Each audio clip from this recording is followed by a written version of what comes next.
All right. Well, we can finally get going here. That was that's you're talking just a second ago. This is not made for the 21st century, sometimes Zoom. But here we go.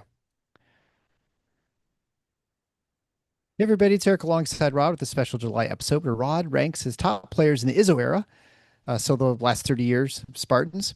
Before we begin, a couple quick programming notes. One of the added benefits of being a paid supporter of the show is that you get the show ad free. So whether you go on Substack or Patreon, you should get an ad free version of the show in a newsletter. Which reminds me that we need to thank all of you who support the show. It's been a little while. So for those Patreon supporters at the Mateen Cleaves level, Bill Church, Brian O'Donnell, Michael Bosnick, Chad Hickey, Mike Huntoon, and Scott Driscoll. Draymond Green supporters, Adam Walzak, Dan Rankin, James Benton, Jim L., David Brame, Paul Marsh, Doug Robinson, and Dan O'Dranak, and all the Scott Scout supporters on Patreon, as well as Rich Wagenheim, Kenneth Cremett, Roger Bronsick, Al, Michael Emmerich, and Joe and VT on Substack. If you want to support the show, head on over to our support page at tffinots.com/support to get the links. Also, a final reminder that I should be at Moneyball next Tuesday at Holt High School. And we're also looking at a couple other, get a couple players on the show for the next few weeks. Jay Billis, Robbie Hummel, Graham Couch, maybe some other people. And then the Big Ten previews begin in about a month. so, uh, so we'll get started here, Rod. Again, the subject is this is actually inspired by Ron Armbrustmacher, who sent us email. A really good idea. So thanks a lot for reaching out to us. As a good summer episode. So let's talk about the top players in the Tom Izzo era, and we're going to go backwards here. So we'll start with the third team, uh, and we'll begin with Drew Neitzel.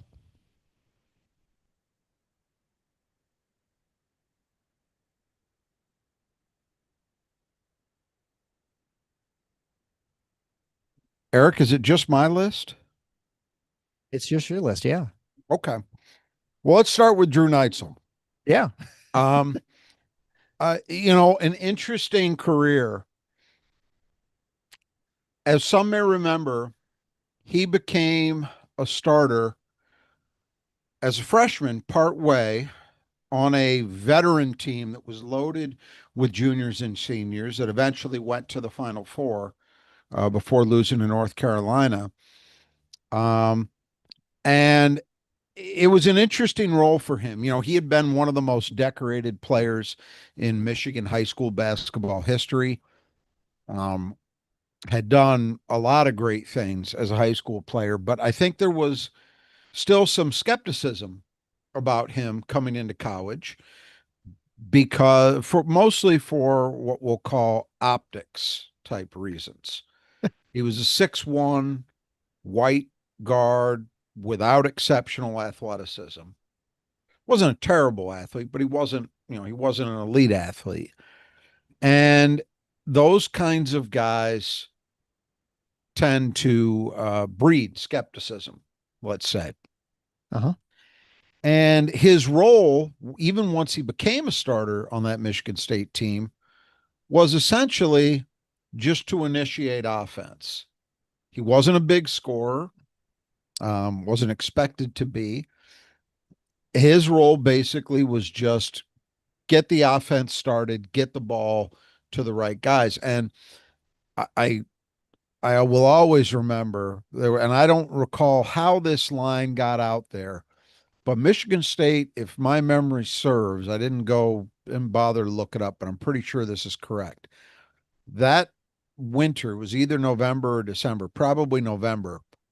They played in a tournament that Maryland was at as well, and MSU got beat by George Washington. It was probably the worst loss they took that year. George Washington was only okay, and Mm-hmm. MSU was very, very good and somehow lost to them. And I remember somehow it got out there. I'm going to assume this line is at least directionally correct. Gary Williams, who was friendly with Tom Izzo, had a relationship with him going back to their days in the Big Ten when Gary Williams was head coach at Ohio State. By this point, he was at Maryland. And Gary Williams said something to the effect of, this is what happens when you recruit a JV point guard. Something like that, meaning Neitzel didn't belong on the floor. Right. That obviously, over the course of his career, was proven to be wildly, wildly off the mark. But you didn't necessarily know that by his freshman season because, again, his role was just give this team, because MSU had had a point guard problem. You also have to go back and remember that. After Marcus Taylor left following his sophomore year in 2002, they had a couple of years where they were searching for a point guard at different stages. Rashi Johnson got a start. Brandon Cotton came and went very quickly as an elite recruit who didn't last at MSU. Alan Anderson got a turn as a point guard as a sophomore. They tried to turn Chris Hill into a point guard, and he really wasn't one. So we had a couple of years there where MSU was really rocky at the position. And Neitzel at least looked the part and kind of did the job as a freshman that they needed him to do. But you didn't know, was he going to be anything more than basically a placeholder, right? His sophomore Right. season, a team that still had a lot of talent back from that Final Four group. Remember, Paul Davis, Mo Ager, Shannon Brown all came back. But somehow the team was less than the sum of its parts. That's a group that ended their season losing a first round tournament game to George Mason, who eventually made it to the Final Four. But that MSU team had a lot of talent, didn't really make good on it. And Drew was okay, better statistically than he was as a freshman, but not maybe, the level of a guy who you would expect to show up on a list like this one, right? Right. Junior year, MSU has everybody doubting him because they lost all those guys I just mentioned. They had a decent recruiting class headlined by Raymar Morgan, but it was basically Drew, Raymar, Travis Walton, Drew Namick was part of that team, but not a lot of star power. And they had Right. a lot of doubters. And if people remember, early that year, Drew Neitzel served notice that he was going to be something well beyond what we had seen in his first two seasons as MSU narrowly beat a Texas team led by Kevin Durant at Madison Square Garden, largely on the backs of Drew Neitzel. That year continued. That was, I would argue, perhaps the least talented team Tom Izzo's ever had. And yet they were so much more enjoyable than to watch than they had been the year before because it Mm-hmm. was maximum effort. You felt like they were getting everything out of what they had to work with. And Drew Neitzel had a huge junior season, went from basically an afterthought to an all Big Ten caliber player. That same team, besides the Texas win, remember, they also beat then number one Wisconsin at Breslin, again, largely on the shoulders of Drew Neitzel. Was that his 3-pointer that just kind of hung on the rim? Yeah. Yeah. Yep. Or He bounced had twice or an something. Yeah. unbelievable junior season. One of the better individual seasons by anyone in the Izzo era. And I'm including in that the degree of difficulty. And what I mean by that is you can cite any of the guys, and we're going to talk about a lot of them who had All-American or even in some cases National Player of the Year caliber seasons. But those guys were almost always surrounded by a lot more in the way of offensive Right. firepower.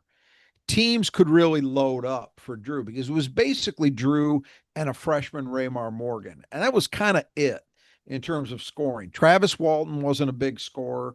The Right. big men did certain things very well. None of them were big offensive threats. So the fact that he was able to have the kind of season that he had while being that level of focal point is pretty goddamn remarkable, if I do say so myself. I mean, I'm looking it up here as as I'm talking. I just want to make sure I get the stats right. Um, but he just had a phenomenal season, as I say. I think it was one of the great years of any individual in Tom Izzo's tenure. He averaged 18.1 points a game, 4.3 assists per game to 2.3 turnovers, so almost a 2-to-1 ratio. He had the ball in his hands a lot. Let's put it that way. Shot Yeah. 88% at the line, um, shot 45% from two, and 41% from three. It was just a great season. Yeah. And then he came back his senior year and had a lot more talent around him once again, although it was young talent. So he was sharing the court with a freshman Kalin Lucas, a freshman Darrell Summers, a freshman Chris Allen, plus a lot of those guys that have been part of the team like Ray Marr and Travis Walton the year before. And so Drew's numbers slipped a little bit, but he also had less to do. He didn't have to do very much. But I still think he belongs on this list, really on the backs of that junior season alone was, and it gets forgotten because that was not a team that, they won an NCAA tournament game. As I said, they had a couple of notable regular season games, but over the course of Izzo's career, it's not a team that really stands out in people's memories, but it does in mine because if there was ever a team that seemed likely to end the tournament streak, that was it. And as Oh much yeah, as that anybody else, until they got that win at Wisconsin. Yeah, Drew Neitzel was not going to let that happen. And so yeah, I yeah. think No, I for think that that Wisconsin win reason, was important for that. what's that? Oh, I was just gonna say I agree, and I was just gonna say that Wisconsin win was one that was so unexpected. It was at home, but still, Yes. that's That was a what great cemented their Wisconsin NCAA team. run. That Yeah, was the Wisconsin team that, if I remember correctly, Orlando Tucker was the big gun on that team. It was really, really good. Might have been, might have been the best team Bo Ryan had until the back-to-back Final Four teams toward the end of his career. It yeah. was a really, really good Badger team, and for that MSU team to beat them, pretty remarkable. But in my mind, that's why Drew Neitzel belongs on this list. All right, so we'll stick with the guards, and our next guard is Gary Gary Harris. So what's very funny about this is you sent the list, just last names. I'm like, huh, I wouldn't have expected Aaron Harris to be on this on this No, list. no, good, And I good thought, oh, I bet he player, meant Gary Harris. good player. But yeah, um, look, it gets tough, and I think there's room for debate on a lot of these, and in part it depends on what your criteria happens to be, what you value in some ways above others. And I'll admit that I probably got some inconsistencies here, but I do think Gary Harris in a 2 year stretch. First of all, he was one of the most prepared freshmen that I can think of in the Izzo era. We're living in the immediate wake of the Jace Richardson freshman season, Yeah, and I right. think Jace checks in really about as well as anybody in that regard. But Gary Harris is right there. I mean, Gary Harris on a deep, very good team his freshman season was an impact guy immediately. Did not ever look like a freshman. He averaged 13 points a game that freshman season. Um, he shot 76% at the line, 50% from two, 41% from three, and was always, from day one, was a reliable and versatile defensive player. As a sophomore, took it up another notch, averaged 16.7 points a game, along with 4 boards, 2.7 assists for an off guard. Not bad. 81% at the line, 51% from two, and he slipped to 35% from three as his volume went up from the freshman year, but still pretty good. I think he belongs on any list like this. The difficulty with the shorter term guys is you also naturally, at least for me, your mind turns to what might have been. You Sure. know, Gary Harris checks in lower than Denzel Valentine, in part because Denzel Valentine wasn't good enough to go pro early. So he did more Right. years at MSU that gave him opportunities to do more things. But somehow you got to try to balance that in your mind. And to me, this is a good spot for Gary. If I have to assume if he'd played even one more year, he probably checks in higher than this Yeah, because right. as a talent, while he was at MSU, he's right up there with the best. The challenge here And too. Oh, he go ahead. he missed out. He missed out on, it was the next year that MSU went to a Final Four. Yeah, They right. were they were a very good team his sophomore year. Remember, that was that team that lost to eventual champion UConn in the Elite Eight. I think most of us feel that was probably the best team in the country, MSU, by the time they played that game. They had overcome some injuries, some inconsistencies, and by the time the tournament hit, they were playing phenomenal basketball. They lost kind of a fluky game to that UConn team. It cost them a trip to a Final Four and I believe a national championship. But the fact is, Gary is one of those rare guys at MSU who didn't get to experience a Final Four. He came close, but not quite. If he'd had that opportunity, if he'd been on that team the next year, I don't know if he would have been enough given the caliber of the other three teams in that Final Four. I don't think it's as easy as saying, well, if MSU had Gary Harris that year, they win it. I don't know that that's true, but they would have been even more formidable than they were. That's for sure.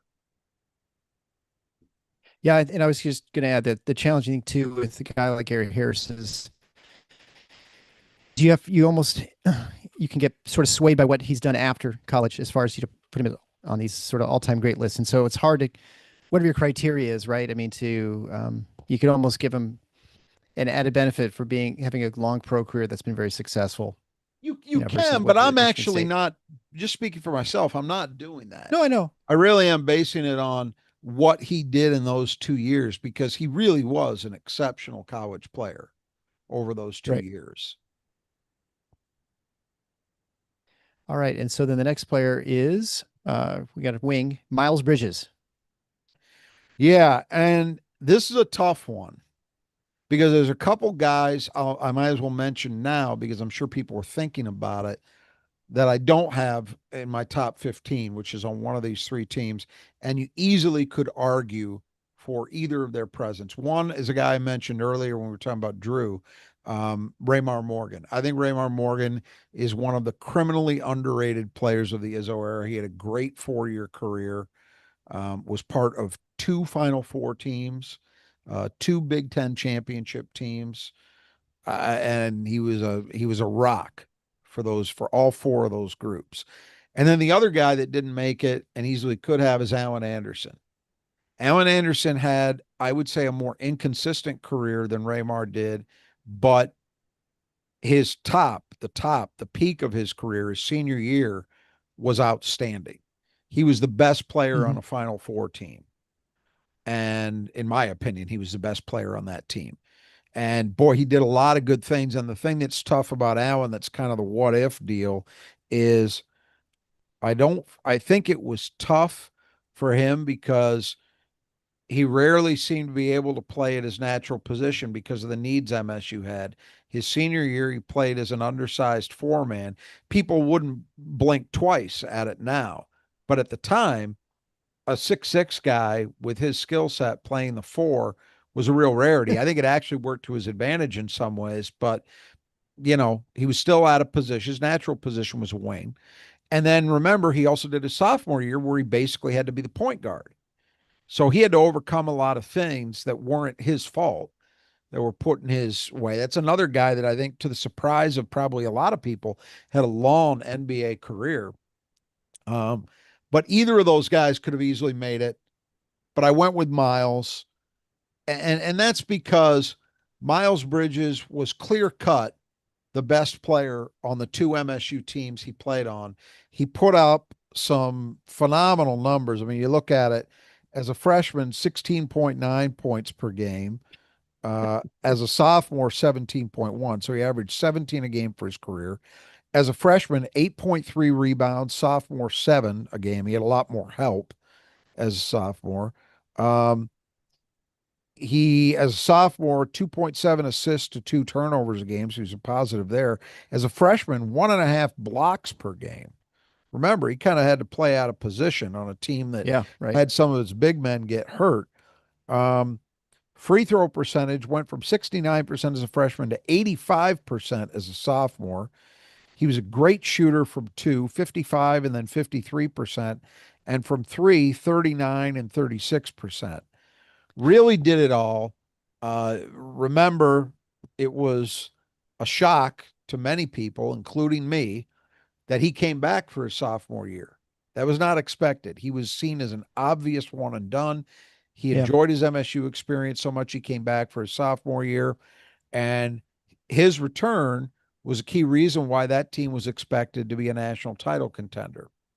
And it it's a weird thing because they won the Big Ten.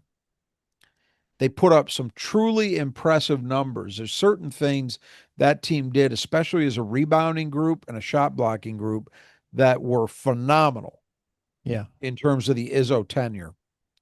But as I'm sure our listeners recall, that was also a year that was just filled with turmoil, none of which had anything, was not of the making of that group of players at Right. all. Right. That was the Paula Levine season, the scandal with the FBI, and Miles got wrapped up in that a little bit toward the end of the season. Again, bizarrely, really no wrongdoing at all, but it happened. Mm-hmm. And Yeah. it's amazing to me in retrospect that that team, through all of that, the constant ESPN garbage, all of it, that team was able to still win a Big Ten regular season title. It was testament to just how good they were. And of course, unfortunately, what they're remembered for most is their loss in the second round to Syracuse at the Palace in a shocker. It was not a very good Syracuse team, and MSU just could not drop the ball in the ocean when it came to Yeah. shooting the three against that zone on that day, and it cost them. So it ended much worse than I think that team deserved. I don't know if they'd been able to get past that game if I believe in retrospect that they were truly built to win a title, but there was a lot of talent on that group, and it was a very unfortunate end to things. But again, not on the backs of the kind of season Miles Bridges had. He was very good. I would say his sophomore year, maybe not quite as dominant as people had expected. And part of that, Jim Comparoni will still swear to this day, I've seen him do it, that the problem was they were playing Miles at the three, and he really wasn't a college three man, that he was really a Yeah. four, the position he'd played as a freshman. But I guess I wouldn't necessarily say that's wrong, but I look back at it and you think, well, what else could they have done? Because they had Jaren Jackson and they had Nick Ward. So were you Yeah. going to sit Yeah. one of those guys? It just, I don't think there was really any choice. So what you could say is Miles maybe didn't quite make that adjustment, but still, you look at the numbers are good. So I don't Yeah. know. It's a tough one. But obviously, one of the great talents of Izzo's tenure in terms of just raw athletic horsepower and skill set. He had it all. Yeah. And And if there is, it was that team and it was Denzel's team, who we'll talk about Denzel in a little bit, but that sort of exemplify the Final Four not being on the schedule. That, even though it may look like you've got right, what takes, there is a level of absolutely. randomness, whatever that goes to making the Final Four, and to have made it as much as Michigan State has. Yeah, it's been what, a couple years since it made there, but it's it, it's a special thing, and I think you just have to appreciate when it happens. All right, so let's move on to Paul Davis. We talked earlier about that team that lost to George Mason. He was on that team, and I think that's kind of largely how his career is remembered, which is unfair, but that's why, obviously, why you have him here on your third team for all Izzo team. Well, this is a tough one because honestly, statistically, there's a case to have him higher. Paul Davis had a great career statistically at Michigan State, and he also won a lot. He Mm-hmm. he never won a Big Ten title, that's true, but he went to a Final Four and he went to an Elite Eight. So he was part of two teams that were disappointing in the tournament. He was part of two teams, his freshman year and his junior year, that did very well. I I honestly think it's two things with Paul Davis. One is he was extremely highly ranked as a high school player. He's a Mm-hmm. national top five guy, actually, in a lot of people's eyes, but definitely top 10. And though I think he played very, very well in East Lansing, I don't know that he ever quite met those expectations. Because when that gets attached to a big man, people have, visions of Shaquille O'Neal in their mind. Right. Yeah. Yeah. And the second thing is, I think his facial expressions, his demeanor, I think made people think that he didn't care as much as he did. Yeah. Or it And wasn't I think having that's fun a at least. bad, Yeah. I think it's a bad rap. Yeah. This is a guy who was a very good player, extremely talented, as skilled as any big man that's ever played for Tom Izzo, bar none. And he got better. That's the thing that I don't think he gets enough credit for. He got better every single year that he was at MSU, I think. You look at his senior year totals, 17 and a half points, 9.1 rebounds per game. Those are big time numbers. As a career, 13.2 points, 7 rebounds per game. That's pretty good. He's among the best rebounders career wise to ever play at MSU. Hmm. As a senior, shot 87% from the line. That's your five man. And he got there a decent amount. He averaged Yeah. almost 6 free throw attempts per game. For his career, he shot 55% from the floor. He was never maybe quite as effective as a 3 point shooter as I think it seemed he could be, but he did tick up to 32% as a senior, and he could be lethal in the mid range game. This was a very, very skilled basketball player who was part of a lot of wins at Michigan State. And as I say, he's one of those guys. I put him there next to guys like Raymar and Allen Anderson. I don't think he quite gets enough credit for how good he was. Yeah. And I totally agree that I almost feel like it looked like he was apathetic or just not having fun playing. And that was for people, I think they envision college kids having more fun. And so I think it was hard for people to embrace him as much as they probably should have. And then, of course, the expectations, as you mentioned, are sky high. Surrounding up the team is recent players, Xavier Tillman, although not that recent now, I guess, but within the last 10 years at least. This one would probably be controversial. And honestly, I went back and forth on it because I easily could have put him on my second team. And there's a really good argument for it. And again, maybe I should have. Um, it's largely a numbers game. His counting number, which again is unfair to him in some ways, his counting numbers aren't quite as impressive as one guy that I kind of hemmed and hawed about as to whether to put him on the second or third team. But believe me, if somebody's got a different opinion, they think X ought to be higher, I wouldn't argue with it. Obviously, he was part of some hugely successful teams. He was at MSU 3 years. He won 3 Big Ten titles. Can't do any better than that. He went to a Final Four, and I think most of us believe he would have gone to another one and maybe won it this time. I think he is, in my opinion, it's hard because the eras are so different from the beginning of Izzo's tenure to the point that X was playing and beyond that it's Yeah. sometimes hard, particularly for post players, in my opinion, to measure effectiveness as a defensive player because the way the games were called, the way that you did play were so different. But I think at a minimum, I put X is in my top three defensively all time at the five. I think it's him. I think it's Andre Hudson. It's Antonio Smith. And the last two guys played in such a different era that, again, it's hard to compare it because they were asked to do different things and they were asked to play differently. Yeah.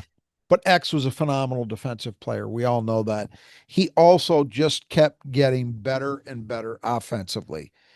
He went from 2.8 points as a freshman, but again, no slight on that because that was on that team we talked about that lost to Syracuse, but that team was so deep that at the start of the season, and I was always, from the time they recruited him in high school, I was always bullish on Xavier Tillman. I had seen him a lot in AAU, and I felt like there was the kind of guy that Tom Izzo had won with in that player. And I was convinced that he was a great addition. But honestly, I looked at it his freshman season, and I remember thinking, and I probably said it on the Spartan Mag board at the time, I wonder if they should redshirt him because I don't know how he's Yeah. going to get any minutes. Remember, you had Nick Ward and Jaren Jackson starting. You also had veterans like Gavin Schilling and Ben Carter still on the team. Hmm.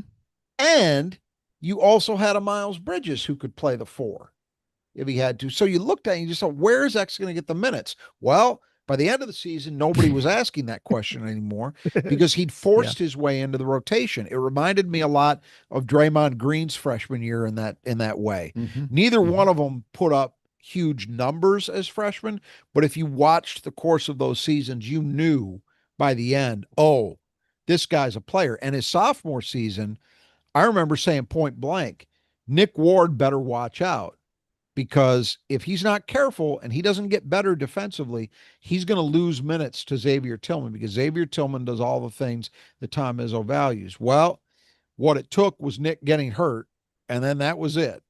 He Yeah. got Wally pipped, and X never looked back. So he went from averaging 10 points, 7.3 boards as a sophomore on that Final Four team to his last season, 13.7 points, 10.3 rebounds. I think people don't necessarily realize how rare a thing it is for a Michigan State individual player to average double digits in rebounding. Yeah. It's for two reasons. One, because rebounding is a team deal at MSU. So everybody's getting in the act, including the guards, we talk about all the time. Hmm. The other thing is your minutes tend to be lower than they would be in a lot of other programs because of the way MSU wants to play. They want to run and they want to keep everybody fresh. So the opportunities aren't necessarily there to do that as regularly as you might think. So for X to pull off a double season as a junior, pretty remarkable stuff.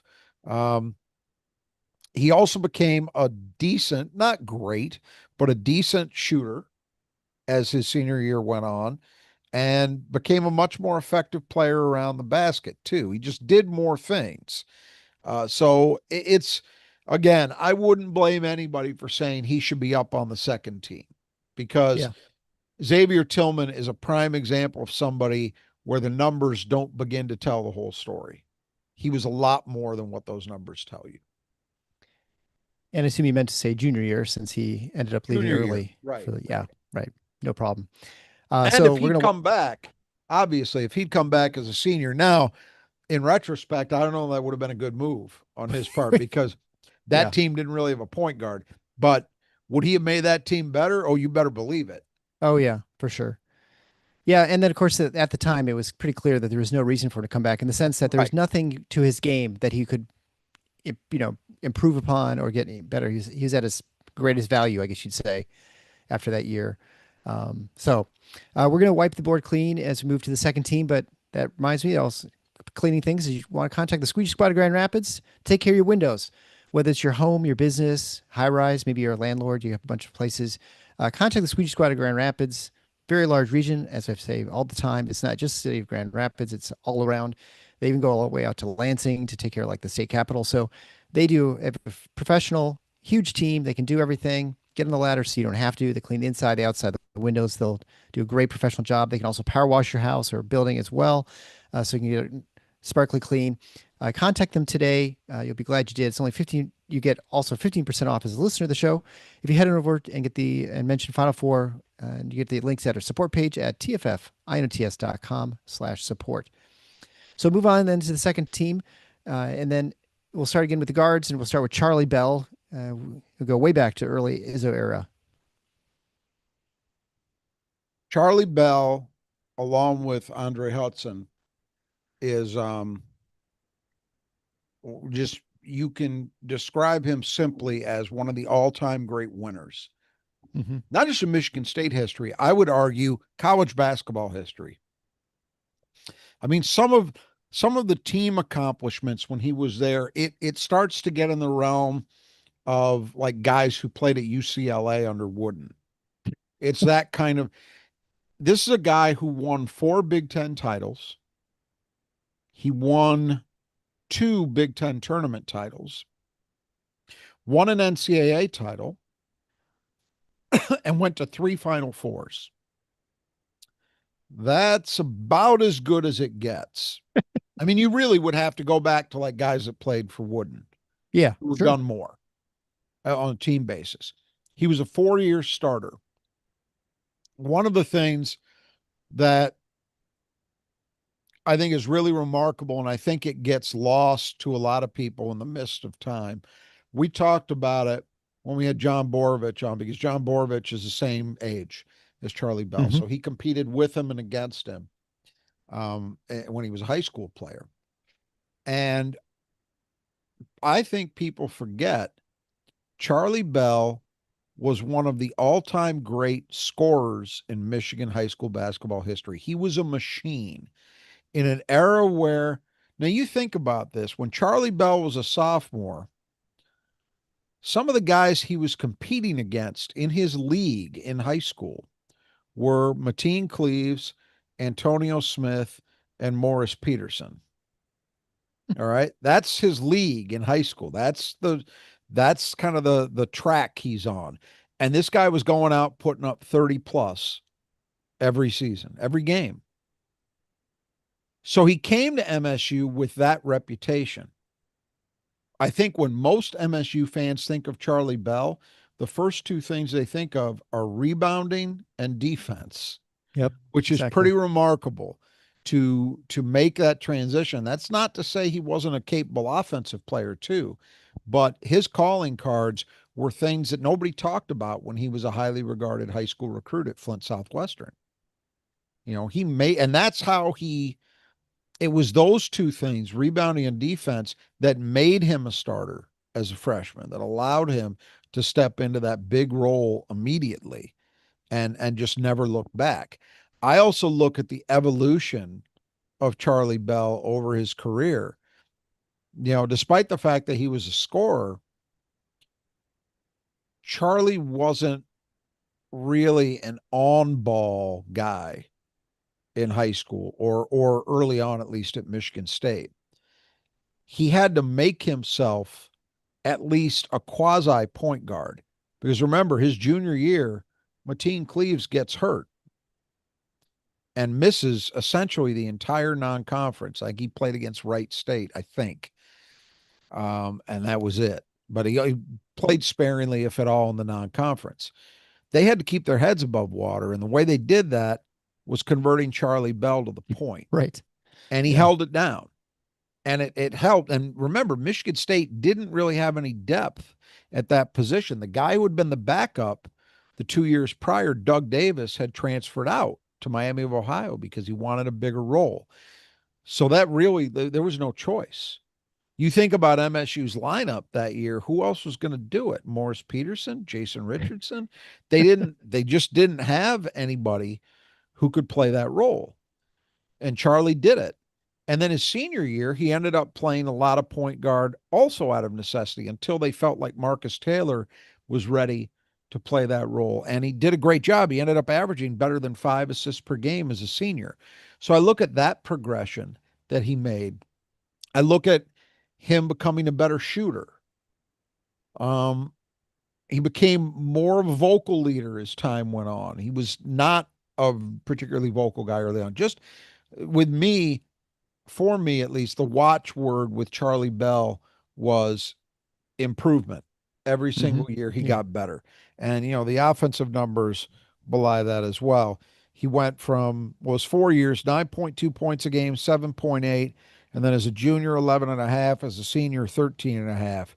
His rebounding was steady all the way along. He ended up averaging 4.5 rebounds a game for his career. 78% career free throw shooter.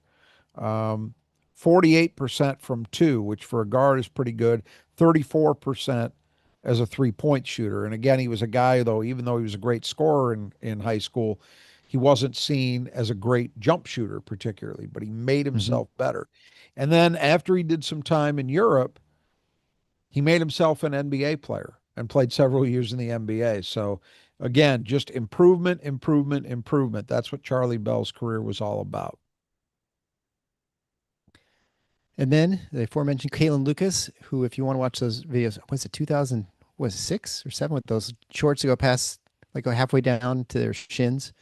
Those are like ridiculous shorts. But anyway, Kalin Lucas a great career and great player. And if it had not been for that injury, boy, what would have been, right?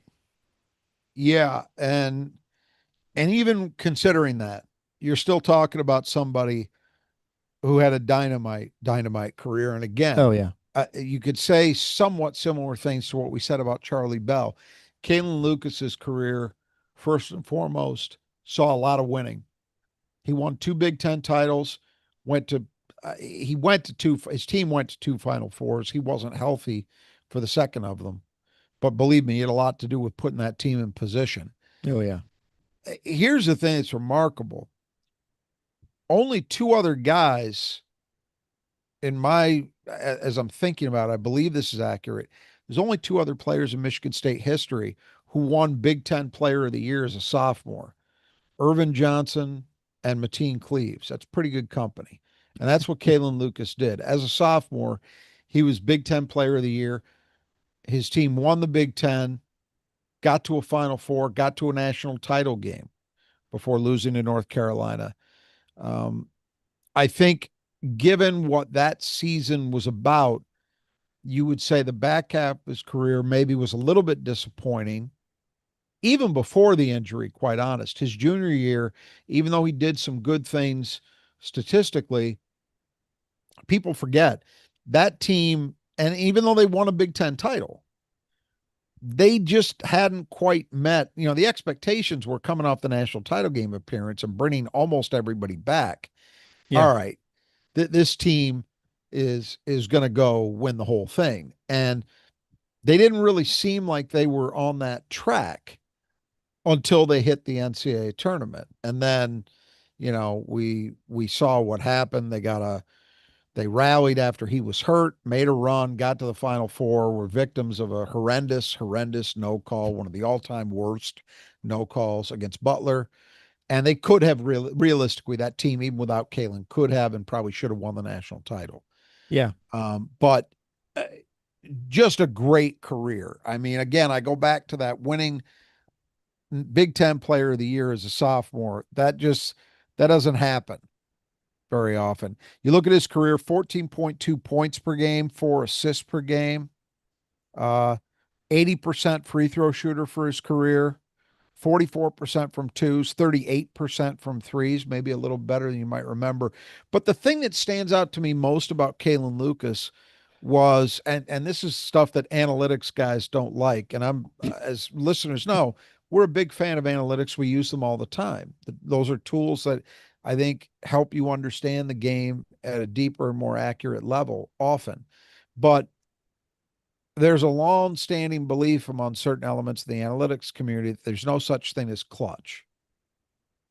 Kalin Lucas flies in the face of that because Yeah.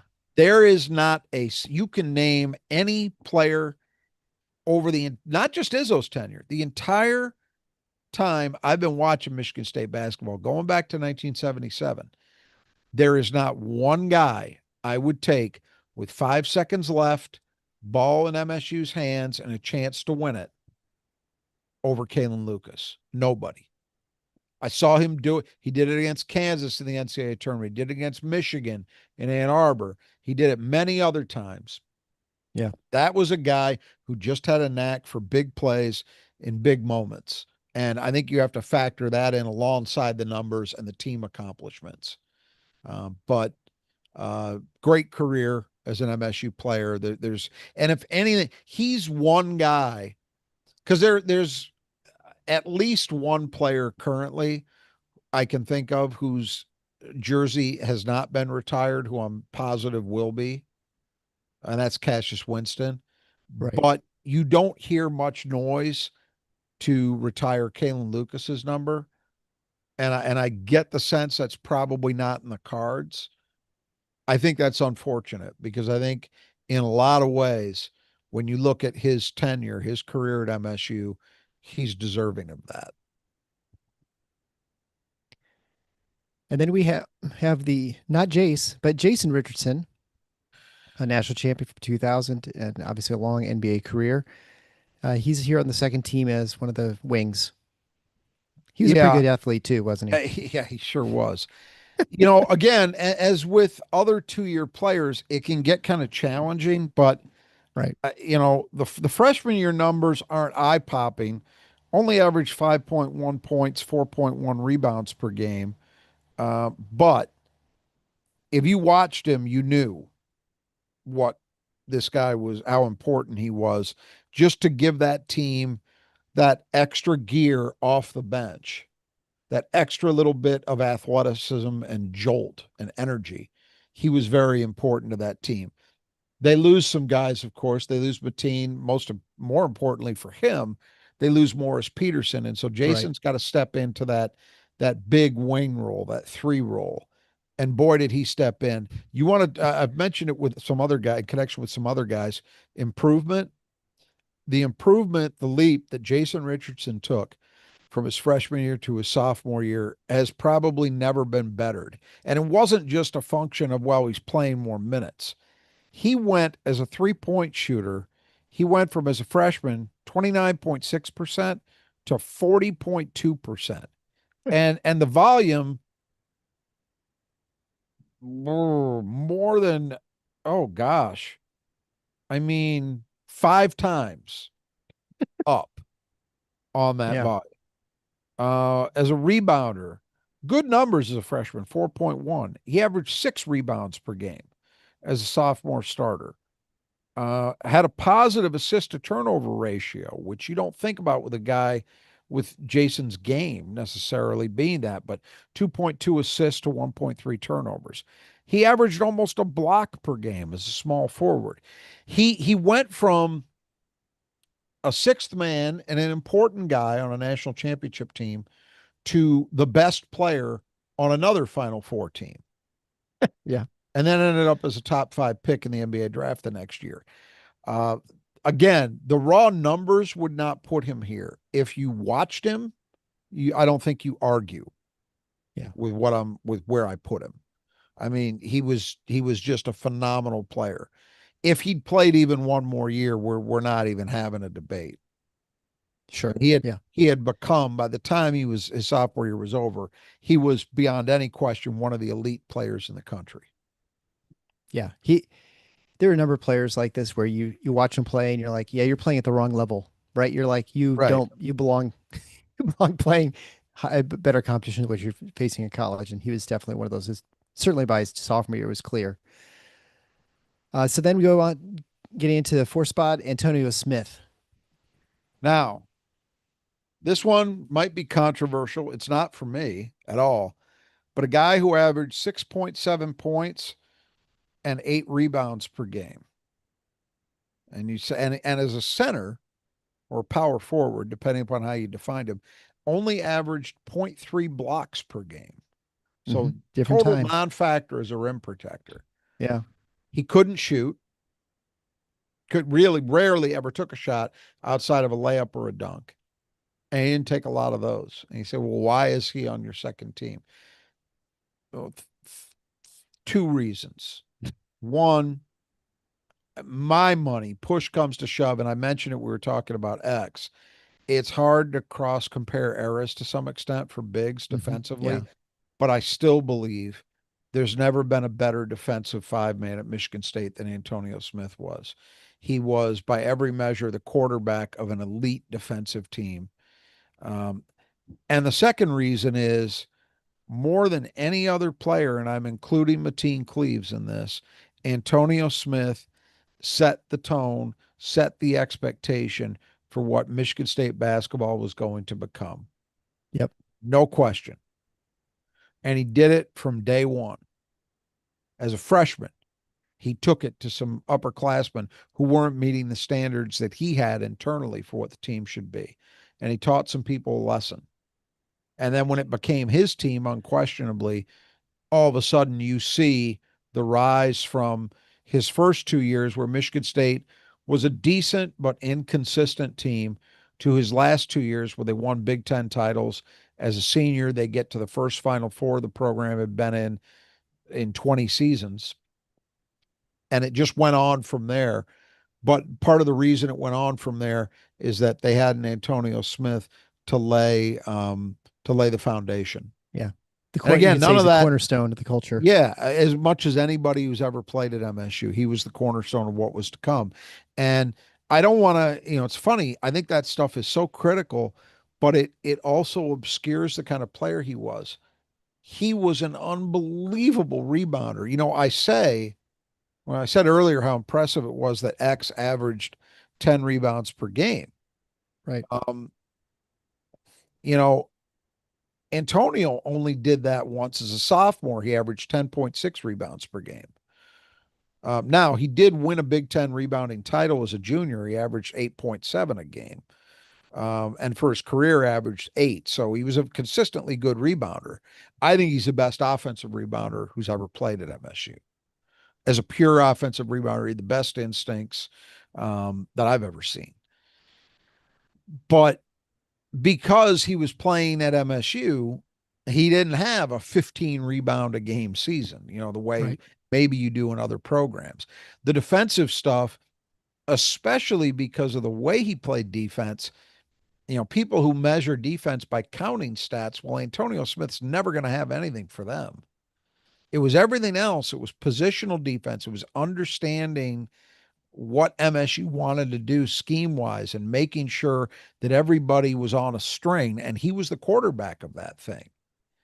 So it's very difficult to measure his impact by counting stats.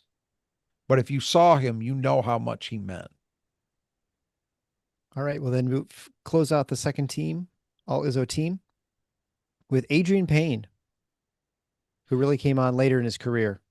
Yeah, and this is the one that look, with AP, I think that there's a good argument. If you want to tell me that you think Xavier Tillman belongs on that team ahead of AP, I can't argue with you. Sure. There's a good argument for it. But part of the way I approach this is I'm taking into account what that player was at their peak, the best that they were over their career, however long that was, is meaningful.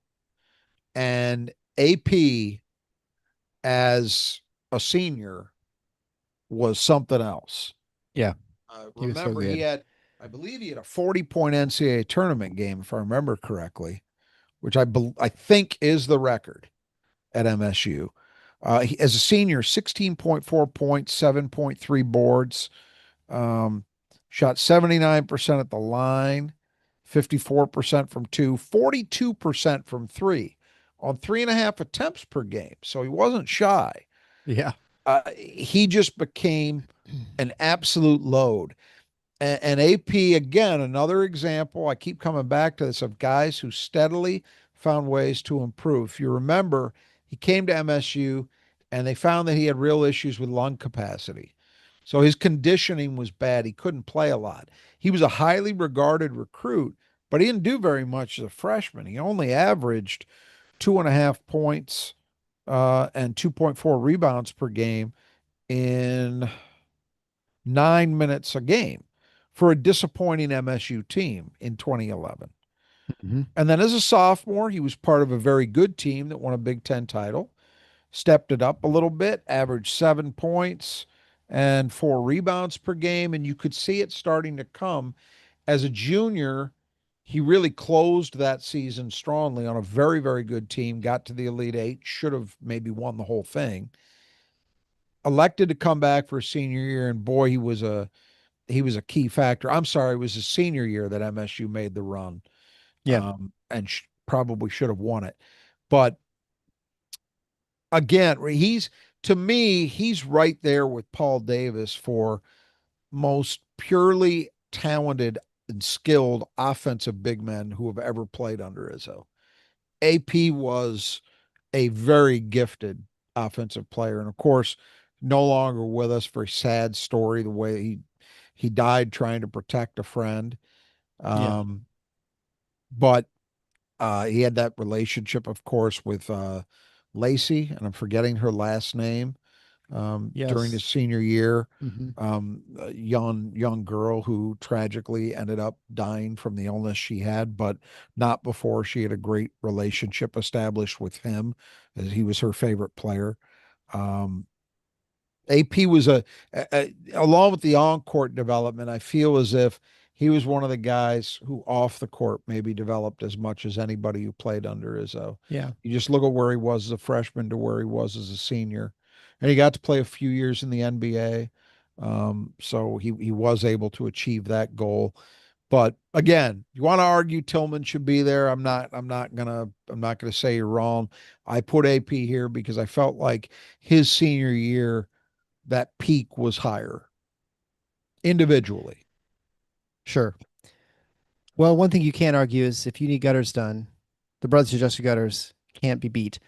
They do fantastic work, great pricing. They can repair things, replace them. They can clean them out, put gutter leaf guards on, so you don't have to get on the ladder and clean out your gutters every couple times a year. I feel like for me it was always spring and fall because spring with all the I don't know leaves and not the blossoms and stuff off the trees, and then also the fall, of course, all the leaves. So anyway, I don't have to do that stuff anymore, which is great. So make sure you've got someone to do that. I wish I had the brothers that just do garage doors because I had to install two garage door openers this the last couple days, and there's quite a learning curve there. So the first one took me like 5 hours. The second one took like an hour and a half. So, but anyway, sure would have been nice having someone else to do that for me. But either way, I got the garage door openers and they actually work. So, but if you want your gutters taken care of, they don't do anything else. They just do that. The brothers just do gutters. 10% off. You mentioned Final Four when you get your estimate, and you can find out where their contact information at our website, of course. Support page. The Final Four is on theschedule.com/support. All right, so now we get to our first team, all Izzo team. And we'll start out with, oh, hey, Mateen Cleaves. Who knew he'd be here? Yeah. Not a more obvious choice. I just want to go through some of the things that he accomplished. NCAA champion, of course. We all know that.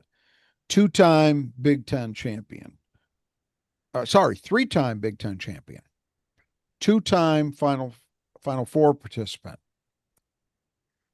Three-time consensus All-American. Two-time Big Ten Player of the Year. And the year he didn't win it, one of his teammates, who we'll talk about in a second, did.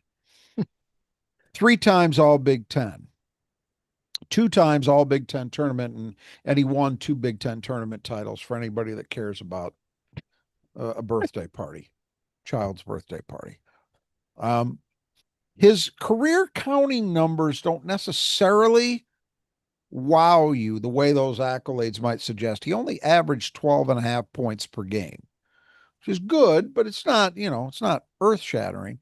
He did average 6.6 assists per game. And I believe until another guy we're going to talk about on this list, he was the Big Ten's all-time leader in assists, Yeah. total assists.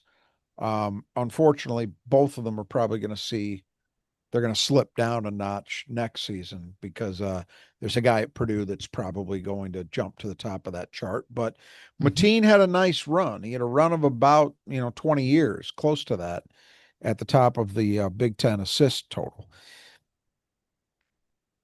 Great defensive player. Obviously, a guy who epitomized the idea of making teammates better at that position. Right. And as a winner and a leader, never been anybody better. And I don't just mean Michigan State. I mean anywhere in college. Um, I think that the true testament to him, his personality, his psychology, and what made him great is you have to remember, and again, for people listening to this who might be a little young to remember it, I'll try to make it as real as I can for you.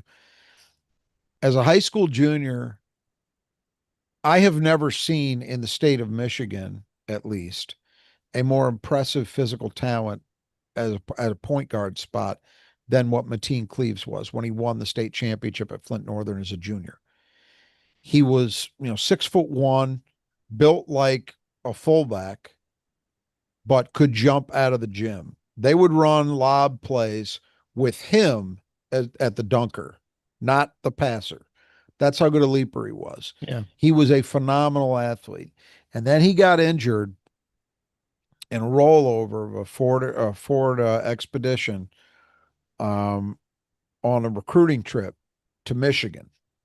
It was Maurice Taylor's car, which was well, that's in quotation marks because it's one of the things that got Michigan's program in the trouble they so richly deserved.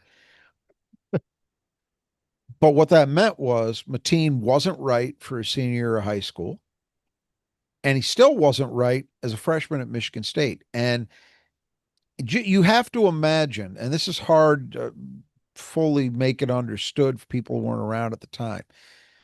Michigan State had some very good teams and very good players between Irvin Johnson and Mateen Cleaves. But typically, the guys who emerged as great players were sort of under recruited. Steve Smith, Scott Skiles, Sean Respert. None of those guys were McDonald's All Americans, you know? Yeah. Mateen Cleaves was that. And Michigan State, Tom Izzo had finally landed that elite talent. And here he comes, and he's playing in a back brace. He's a shadow of what he had been 2 years earlier in high school. And people seriously began to think, well, that's it. I mean, we had our shot at an elite player and we get damaged goods, and he's never going to be great. And through perseverance and work ethic and toughness and a lot of other things, Mateen Cleaves got himself to a point where he was able to overcome those physical limitations enough to become a great college player, one of the greatest we've ever seen in terms of his overall impact and his accomplishments. He was still, if you only saw him at Michigan State and in the NBA, you didn't see the full package of what Mateen Cleaves would have been. Now, the flip side of it is, if Mateen Cleaves had never gotten hurt, I don't know that he stays 4 years at Michigan State. Yeah, that's true. Probably not, because he was that kind of physical talent. It was insane how gifted he was as an athlete before the rollover. So you don't know what happened selfishly as a Michigan State fan. You don't know. Do they only get a year or maybe 2 years out of him, and they're not quite good enough as a team, even though he's a lot better, to win a title, and he goes pro early and they never win? Who knows? He was still able to become a lottery pick. He had an NBA career, maybe not the one people had envisioned for him, but he accomplished all of those things. But I think when you look back at what he had to overcome to get where he got to, it is as much a testament to him as a person as anything you could say, because Yeah. the sense I have is that he overcame an unbelievable amount physically to get to that stage. But he's the gold standard, you know. I mean, there's never going to be another. I would be shocked if I live long enough to see another Irvin Johnson at Michigan State. That is, by anybody's estimation, I think pretty much universally, top five who have ever played the game. And there still hasn't been another one of them, by the way. You can talk Right. about how much better players are now than they used to be in the 80s. Still hasn't been a 6'9" point guard like him. Still hasn't really been a 6'9" point guard. Yeah. There have been guys, LeBron, great passer. He's not a point guard. Hmm. So Magic stands alone. But after that, man, Mateen Cleaves that's as good as it gets for a career. It really is. So of course he has to be on this list. The most obvious choice. Well, when it's just about as obvious as Cassius Winston, who I'm trying to think when it came to that recruiting class, if he was, I don't think he was like I don't think the highest expectations were Cassius Winston. And yet here he finds himself on the first team all Izzo team, Well, partly because he had a longer career, and partly, of course, because he was sort of forced by injury to change the way he played. That I think really catapulted his career in direction I don't think I anticipated. Maybe you saw it coming, but I certainly didn't with the I think it was the injury to Josh Langford, right? That really just forced him to expand his game. I think it happened a year early. I did, and I'm not patting myself on the back, but he was the third highest ranked guy in that class. Bridges and Josh Langford were McDonald's All Americans. Cassius Right. was a little bit outside of that group, and then Nick Ward was the fourth guy. I thought, if you remember, that class came in right as Denzel Valentine was leaving. Mm-hmm. And I did think, and I'm pretty sure I remember saying this at the time, I thought Cassius had a chance to where, okay, he could be a guy who was an upperclassman, starts getting maybe some lower level all conference recognition, and then maybe as a senior, he can be one of the better players in the country. And he was that. But he was also arguably the best player in the country as a junior. I Right. That's what I mean by I think it happened a year early from my perspective. Um, just a tremendous career. And the disappointment for him is that thing that was completely out of his hands and will never have an answer to, which is the what if of 2020. Yeah. If The they'd COVID. played a Yeah. tournament, Michigan State, after kind of an up and down regular season, had rallied to win the Big Ten and were a lot of people's pick to win the title. There wasn't an obvious heavyweight that year, and MSU, once we got into March, was playing as well as anybody. I mean, if you remember, they were well back. They were like 3 games back of Maryland with maybe 5 or 6 to play, stormed back, earned a share of the conference title, and they weren't just beating people, they were blasting people at the end. Like that Yeah. senior day, the last game they played Ohio State at home, who's not a bad team, and MSU just ran them out of the building. Yep. It was a joke. Um, I Again, it's a watchword of a lot of the guys we've talked about. Cassius Winston steadily got better over his time at Michigan State. It's almost impossible to believe this when you consider that for his career, he was a 43% shooter from three, which I haven't looked at the numbers. I'm guessing Sean Respert's better than that. Probably not too many other guys. I wouldn't think so. No. Um, but that was a knock on him coming out of high school. Right. People weren't sure, and I saw him play a lot at U of D, and it was kind of a weird, which he never really got those mechanics to look pure, even at MSU. But his shot was a little funky at U of D, and he wasn't a great shooter at that level. He was okay. And I remember the feeling was, well, it's maybe going to take some time to really get him to max out as a shooter. And as a freshman, all he does is shoot 38%, which, oh, that's pretty good. Maybe a tick better than I expected. Yeah. What did he do as a sophomore? He shot 50%.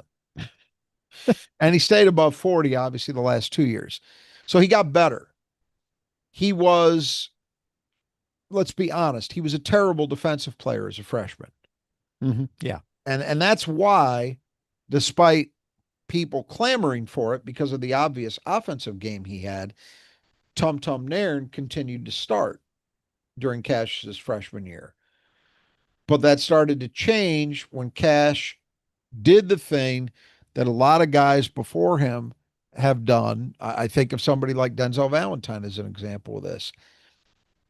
He got in better shape. He became a better conditioned athlete, and he used his exceptional basketball IQ with a little better body, a little better movement, a little better athleticism to at least become functional defensively. He was never great, but it got to the point that he was no longer a liability, which he was Right. early in his career.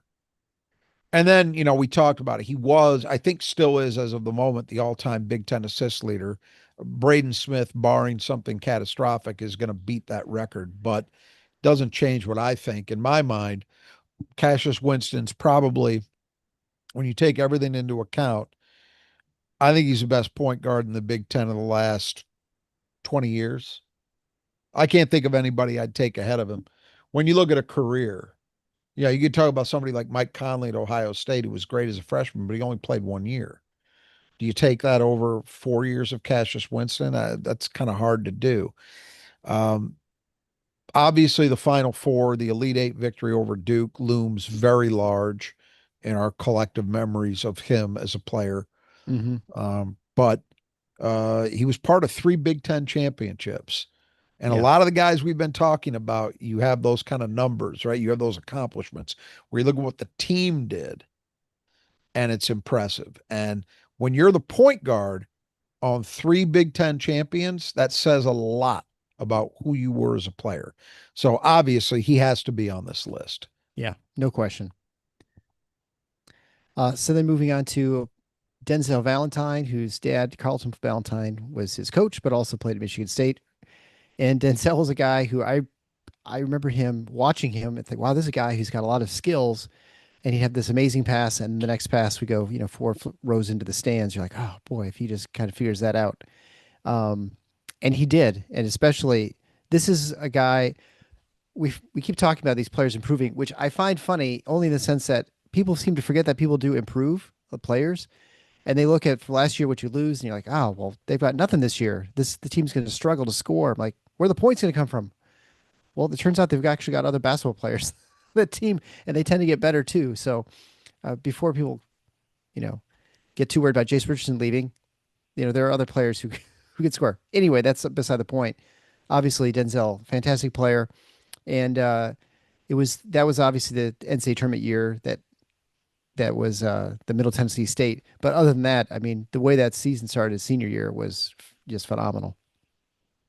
So I remember watching him early in his high school career at Sexton, and they were really good. They had a lot of good players. They ended up, by the time Denzel was a senior, they had four guys who would play D1 basketball, which for a public high school in Michigan, even, whenever that was, 13, 14 years ago, is impressive, And that's not like And three of them at they're the not Big like Ten known level. for like great players either. Sexton, I mean, they had good teams, but not like that. You make a good point. I mean, they did have, actually, our recent guest, Sadi Washington. He and his brother Hmm. Kareem were two great ones. They also had a guy in the 90s named Ron Banks, who was a very good high school player.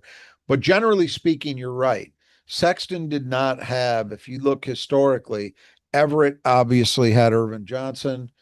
Eastern had a whole bunch of guys. They had the Vincent Yeah. brothers, Robert Hmm. Henderson, who played at Michigan on some very good teams, Herb Robinson, who played for Purdue, all in kind of the late 70s, early 80s. So you're right. Sexton historically had not had those kind of guys, but they did during Denzel's era. Anthony Clemens, who was a multi-year starter at Iowa, Brent Forbes, who obviously was a starter and impact guy at Michigan State for 2 years, and then Denzel. And they also had, I'm forgetting the guy's name. He was a big man who played at Oakland on that team as well. So a lot of talent. But I remember seeing him play for Sexton earlier, like sophomore, junior year, and thinking, oh, you know, good. But he didn't have an MSU offer. He wasn't an obvious MSU recruit. And then I remember watching him he played for what was then an Adidas team, the Michigan Mustangs.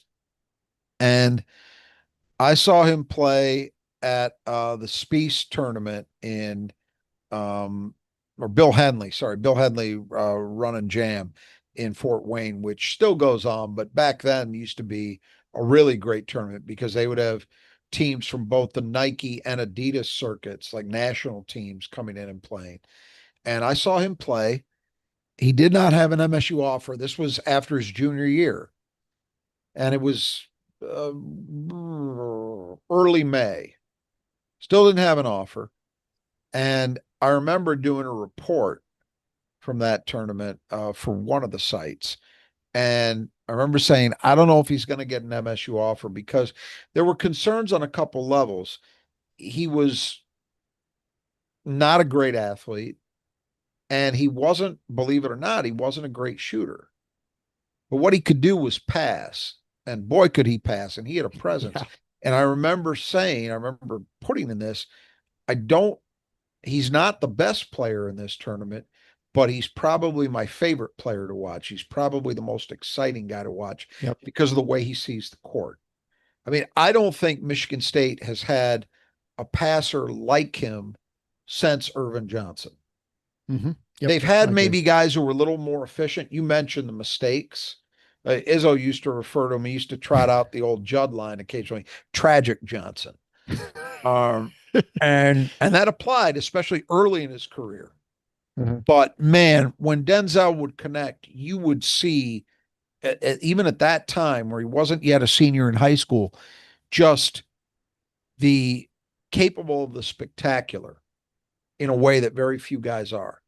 Well, as we know, eventually he got that MSU offer later that AAU season, and they signed him. And, again, like we've talked about with some of these other guys, Denzel's career was marked by improvement. Now, he had a decent freshman year. He averaged 5 points, 4 rebounds, 2.4 assists, but 2 turnovers a game. So you see the tragic Johnson bit kind of showing up there. 3-point shooting, only 28%. Yeah, no, he wasn't good. I So it remember. was, you could see the talent, but very clearly in that on that team, um, Gary Harris was in his class. Gary Harris was a more advanced player, no question. Yeah. They had Keith Appling, they had Adreian Payne, they had Brandon Dawson, they had a lot of other guys. So Denzel was just a guy. He did start 15 times that year, but you weren't sure yet what level of player he was going to be. Well, as a sophomore, he began to emerge, started 32 out of 38 games. He averaged 8 points, 6 rebounds, 3.8 assists, and got the turnovers down to 1.8. The 3-point shooting went from 28% to 38%. So you start seeing that improvement. And then as a junior for that team that ended up going to a Final Four, started all 39 games, averaged 14 and a half points, 6.3 boards, 4.3 assists to 2.4 turnovers, and shot 44% from three. Yeah. And then we know what happened as a senior. He was a National Player of the Year candidate. 19 points, 8 rebounds per game. I'm sorry, 7.5 rebounds per game, 7.8 assists to only 2.7 turnovers. Shot 44% from three, which led the Big Ten. And he was on an MSU team that was just elite shooting the three. I think they shot 43% as a team. So you Yeah. look at the career numbers and they're phenomenal. Only 11.4 points per game, and that's held down by his first 2 years. His last 2 years, his upperclassman years, he was great. 6 rebounds, 4.4 assists per game, ended up shooting 41% from three on his career, which is unreal when you think about where he started. And he's another guy, just as we talked about with Cassius Winston. He went from defensive liability as a freshman to at least functional as a veteran. And how did he get there? Well, he used his basketball intelligence, which was always exceptional, but he really got himself in shape. If you look at Denzel from his freshman year to his senior year, you see a huge physical transformation. And he really was. I know he ended up he won at least one National Player of the Year, I believe. Buddy Hield was his competition that year from Oklahoma, and he got some notice there too. But in my mind, Denzel was as good an individual player as there was in the country that year. I mean, the totality of his impact as a scorer, rebounder, and playmaker, unmatched in my view. And again, Yeah. just a disappointing end to his career with that Middle Tennessee State debacle in the first round for a team that by the Big Ten tournament, I think was seemed to be playing better than anybody in the country. Yeah. And again, just, testament to the Final Four, not on the schedule. That That's was a right. team that I mean, He you got one the year almost put it in before. ink. He got in one the year before as a starter where it wasn't expected. That was a Right. shocker. And it goes to show you the vagaries of the tournament, right? You pull it Mhm. off in a year where people don't necessarily see it coming. Remember, that team lost to Texas Southern early in the year. I remember it because I remember. there were a lot of supposed Michigan State fans who were then beginning to very loudly proclaim that Michigan State's tournament streak was at an end. And all they did was go to the Final Four. And they were good. They deserved it. That was not a fluke with the way that team was playing at the end of the year. And then the next year, they're a team that everybody thinks should go, and they lose in the first round. So it's tough sport, man. Go figure. One of these years, those doubters will be right, and Michigan State will not make the NCAA tournament. But uh, there've been a lot of them for the years who keep claiming that. And before we go on to the last two on the for the All Izzo team, first team, I just want a quick reminder that our longest sponsor of the show, the Nudge Printing, I bought this at Nudge Printing. Yeah, if you're watching YouTube, this great shirt. We also have logo gear too if you're looking for TIFF stuff, which is a really cool logo. You can get that at nudgeprinting.com/TFFINOTS. But Nudge Printing, of course, has a huge, massive selection of Michigan State apparel, all super comfortable. I got a just big, huge load of it recently, too. And you can also head on over to look at their other colleges. They've got all kinds of other options as well. So head on over to nudgeprinting.com, 20% off if you type in Final Four as one word at checkout. All right, so down to our last two. Of course, we already talked about this. Morris Peterson, who was yeah, I mean he was this wasn't he the sixth man like it was his sophomore year? I think that was right. Is that Junior right? year. Junior year, yeah, okay. Yeah. Sixth man, Morris Peterson. One of the more remarkable career arcs in Michigan State history. So we'll start with him as a recruit. It's interesting sometimes to play counterfactual games. What might have happened if people had made different decisions. So if you go back to that recruiting class, and remember, he was actually in the 1995 class. He ends up in the 96 class because he redshirts. But he was a year prior. He came in with Antonio Smith and Jason Klein. Now, the state of Michigan, and we had this conversation with Saudi Washington last week. What's happened with high school talent in the state of Michigan? Well, in those days, it was loaded. There were three guys who were seen as McDonald's All-American level talents, and that did not include Antonio Smith and Jason Klein, who were also seen as high-level recruits. Robert Traylor, Albert White, Terrence Roberson. Nobody ever thought Michigan State was going to be in on Terrence Roberson. There were a lot of red flags. It just didn't seem like a fit. The other two guys, though, Tom Izzo was all in on. And particularly with Albert White. Albert White was close with Dwayne Stevens, who had just graduated from MSU. And he was on MSU's campus all the time as a high school player. I'm talking about just hanging out, not visits. But this was the Ed Martin era. This was the era of checks and cakes and explorers and all kinds of nonsense. And so Michigan State doesn't get either of those guys. They do get Tone. They do get Jason Klein, who are also considered very good players, but it wasn't Traylor or White. So in the spring of that year, they've still got a scholarship they want to fill. And Morris Peterson, who was playing at Flint Northwestern, had just continued to get better and better. And his recruitment kind of heated up late. I know that Minnesota was in on him. It's so long ago. I can't remember who else, but he was a hot name in the spring. And that was an era where that would happen. Yeah, for sure. We've talked about this before here, right? That's largely gone now because of the portal. You'd rather go get experienced guys. But in those days, you could have somebody who had just a great senior year, and all of a sudden, come March, they're a hot commodity. That was Morris Peterson. MSU landed him. And then he shows up, and he's out of shape. And if I remember correctly, he's missing some classes. Yep. And Izzo leaves him home from Maui, which was their first, it was where his career began, actually. In those days, they did, it was early. And they go to Maui. Morris Peterson doesn't go. He ends up redshirting. It's like, okay, is this and at no point did it seem like this was a guy who was likely to get his career on track. So Hmm. then you get to the next year, so his redshirt freshman year, and he doesn't do very much. He averaged 18 minutes a game, and he scored 6.8 points, grabbed 3.3 rebounds per game, but he only shoots 27% from three.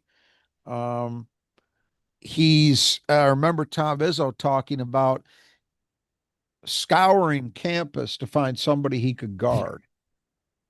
So again, you're seeing a guy who seems to only be interested in the offensive end, and he's not a very efficient player offensively. So like, okay, what's going to happen with this guy? If let's put it this way, if it was happening now, I have zero doubt Morris Peterson would have hit the portal and been long gone. Yeah, We right. weren't in that era. And we were also at a point, his family, so I've heard, had no time for his complaints. They were right there with Izzo. So he sticks it out. And then his redshirt sophomore year. So remember, we're talking third year on campus now. And it starts out pretty much the way the first two did. Not a lot of reason to have faith. But then a funny thing happens. A couple funny things happen. Believe he broke his wrist Hmm. on his non-shooting hand. It was his right hand. So he could still play with a cast. But even so, he's going to be more limited than he normally would have been offensively, right? And MSU's starting to get better. They're finally starting to break through. Really, the first sign of life in the Izzo tenure. They beat a good South Florida team. Then the really big one is they went to, and this is almost unthinkable for any MSU team, they went to Mackey and beat Purdue. Yeah, that's And Purdue was good.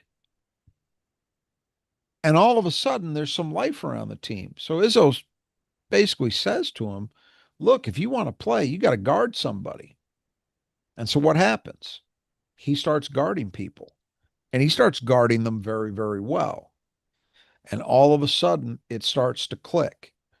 And Morris Peterson becomes a key component, not the star by any means, but a key component on a very good MSU team that ends up winning the Big Ten title, going to the NCAA tournament, and getting to a Sweet 16 before they were beaten by North Carolina, which at the time, I have to tell you, if you weren't around for it, getting to a Sweet 16 like that, that was a big deal. I was just Big gonna say deal. you were talking about it earlier. You just don't even think about it now, but it was such a huge deal. It's like it was really cool. They made all that the second weekend, all that.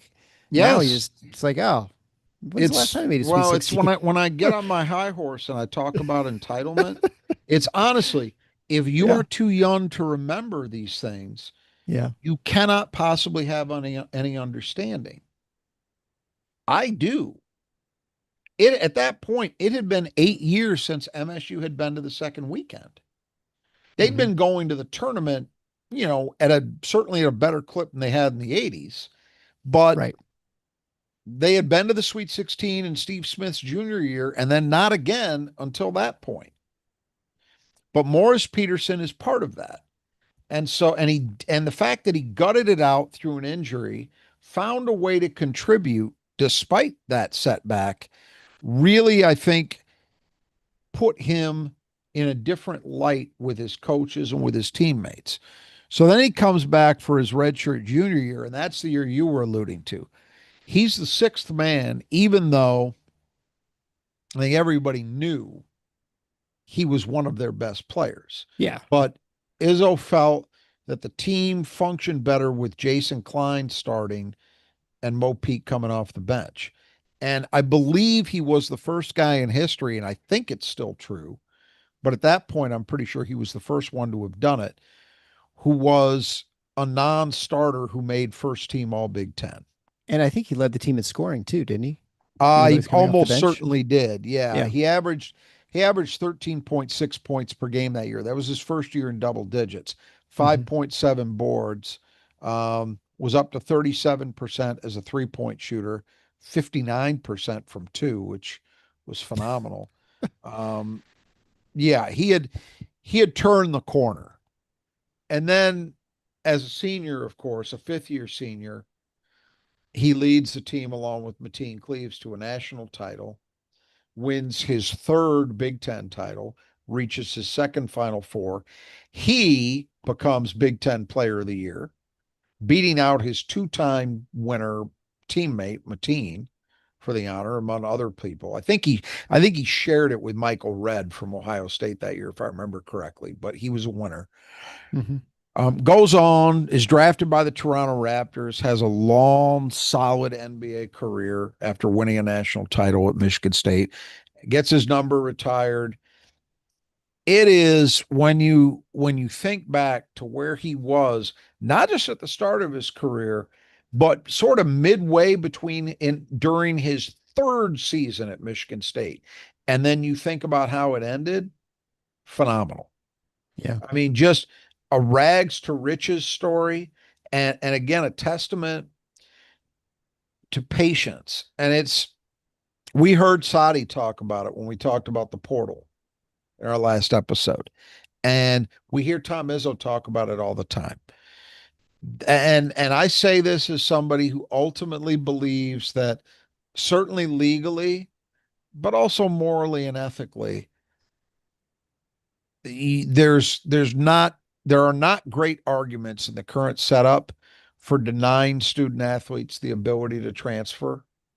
If you want to do that and you want to put limitations on it, they need to be compensated for that. And it needs to be in the form of a contractual relationship, in my view. sure. Um, but there is also absolutely truth to the idea that by not teaching kids, because these guys are, still kids in most instances, unless they're, one of these 27-year-olds that's running around in the portal for year 13 in college. Um, you're not teaching them resiliency. And when Tom Izzo talks about that, I have to think that one of the names he's got somewhere in his mind as he's speaking about that is this one, Sure. because there is probably no better example of it in his MSU tenure as to what the value of that, of having parents who were down with the program that and backed Izzo 100%, and a coach being tough, being demanding, having expectations, but also sticking with the player, because he kept getting opportunities. He had to make good on those, but he wasn't shunted to the side, said, "You're done." He kept getting opportunities, and eventually it clicked for him. But he belongs on this list. I mean, the Morris Peterson that we saw over the back half of his MSU career was as good an overall wing as we've seen. Yeah, undoubtedly. And then rounding out the first team, again, to no one's surprise, is Draymond Green, who had it was impactful from freshman through senior year. Obviously, not expected as freshman, and I think we talked about him. I think when we had our most underrated players coming out of high school, and I think he wasn't he back half of top 100? Is that Oh right, yeah. or is he Oh like? yeah. Oh, Yeah, he was not because expected to be, you know, an NBA player certainly, or maybe a marginal listen, one. he was part of a three-man recruiting class, and he was decidedly the third rated guy. Delvon Rowe was an elite high school recruit. Right, And again, right. we'll never know what you Yeah, want to without talk the about. A knee guy who was injuries. just snake bit by Yeah, injuries. We never saw the full Delvon Rowe. Corey Lucius was a higher rated recruit and played a lot more early than Draymond did. Draymond was, look, in high school at Saginaw, he was a flat out winner. Won at least back to back state titles. Maybe he won three, but he at least won two. And was a dominant player in high school. But if you saw him at that time, you know what I'm saying is true. He was in terrible physical condition. He easily needed to lose what, 30 pounds, 40 pounds. Probably. Um, he was clearly skilled, but you didn't know if he was going to become a great shooter. Here was the biggest thing to me, and this is ironic, and it goes to show you that never be too sure as to how much you think you know. Think about what Draymond Green became. He became the ultimate example when people talk about positionless basketball, right? He's the guy. Yep. My issue with him at MSU was I remember saying, like, I don't know what position he plays. Who can he guard? Well, he's only one of the all-time great defensive players in Turns basketball. out everybody. Right. The answer was everybody. At the time, though, and I clearly he proved me and a whole lot of other people wrong. But at the time, I do think that was a fair critique when you looked at him and you said, okay, he's maybe 6'5", so he's not a big. And then, again, this was an era where you still had, it was a rarity to have somebody smaller than 6'8", 6'9" at the four. Never mind the Hmm. five. Maybe 6'5". He's way overweight. He can't guard wings. Who's he going to guard?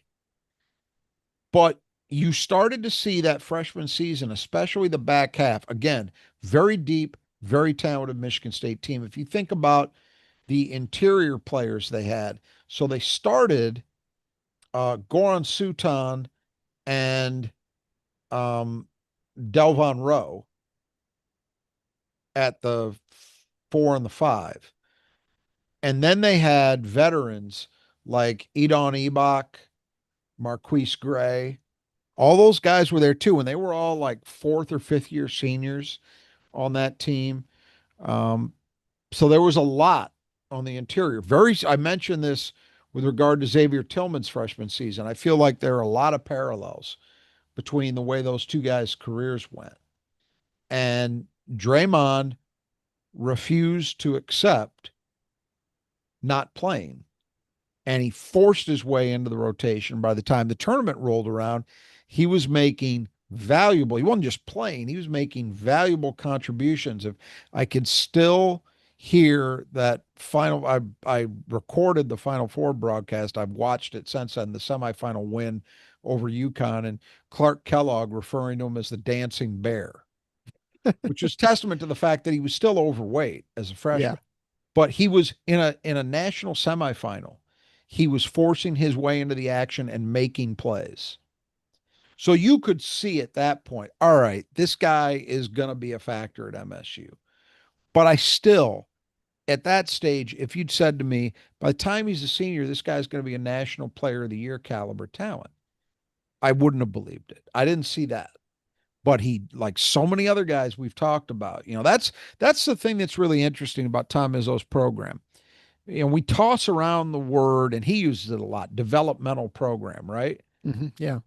This is not John Calipari's Kentucky or Mike Krzyzewski's Duke, where guys tend to be stars as freshmen right away. They're great. Yeah. The far more common path is you see this progression over time. And Draymond Green is another vivid example of that.